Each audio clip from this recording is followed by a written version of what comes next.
You are someone that is very vocal about your faith, and you're talking about that in the context of what's going on now in 2020. I mean, this movie gives you a good opportunity to get back out there and to share.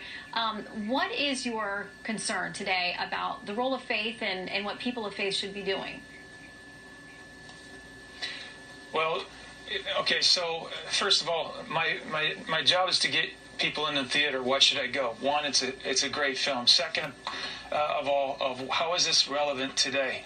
Well, it's relevant because we have this thing called cancel culture, and if Christians don't watch it, it will be canceling Christianity as well, because a lot of our pastors, okay, our bishops, our priests, they're laying right over. They let their churches being burned, all right? How do we know that? Well, it's right there in the news. Statues being ripped down. They don't say anything. And I watched a movie that Mel Gibson did, Braveheart, when you have the English who's the bad guys against the Scots, but the real bad guys were the guys that were collaborating, all right? That's why we're in this situation right now. We can't go to churches. We can't go into our church. Well, why? Because they could get contaminated, right? So then why are we on airplanes?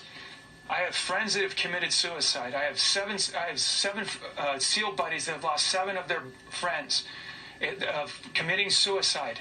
And would it have helped to being able to get into a church, especially during this time? Absolutely.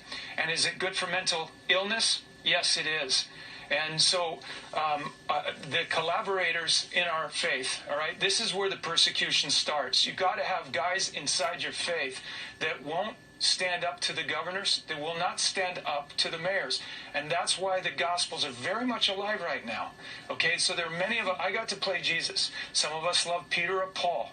But there are many of us right now that are flat out Judases, okay? Or they're Pontius Pilates, or they're the Pharisees, okay? And it's a bloody shame if you can't tell the difference between a priest, a bishop, or a politician. It's really sad, but this is called lukewarmness. And Christ has a very special place for them, and they know it. Whoa. Well, we're out of time, and there's so many different ways that we could go there, but